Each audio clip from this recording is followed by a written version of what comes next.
Just want to go over a little bit of information regarding skull fractures today, talking about types of fractures and issues related to skull fractures. And we want to begin by saying that fractures are a common cause of penetrating wounds that cause cerebral lacerations. Fractures are a common cause of penetrating wounds that cause cerebral lacerations. Open fractures are those which cause the dura to be torn, and closed fractures are when the dura remains intact.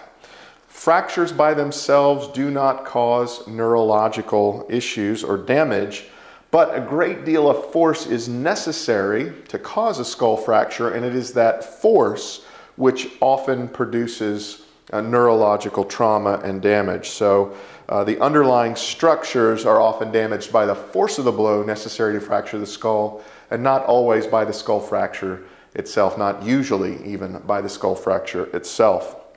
Meningeal arteries. Meningeal arteries are arteries that lie in grooves on the underside of the skull, and if there is a skull fracture, sometimes those arteries can be broken, leading to hemorrhaging and arterial tears.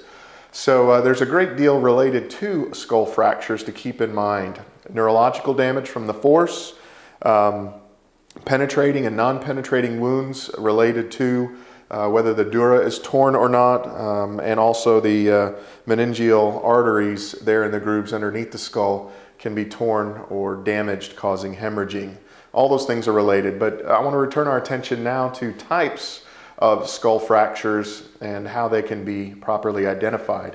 So the first one we're going to talk about is basilar skull fractures, and basilar fractures are fractures of the bones at the base of the brain, and when these bones are fractured, it can cause severe brainstem damage.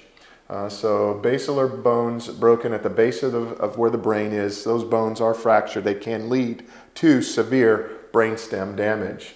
Comminuted skull fractures are skull fractures where the bones are broken into very small pieces by the trauma and the force applied to the skull. Compound fractures are not only fractures of the skull, but they are combined with surface lacerations. So the surface is lacerated and the bones underneath are also fractured. This is called a compound fracture.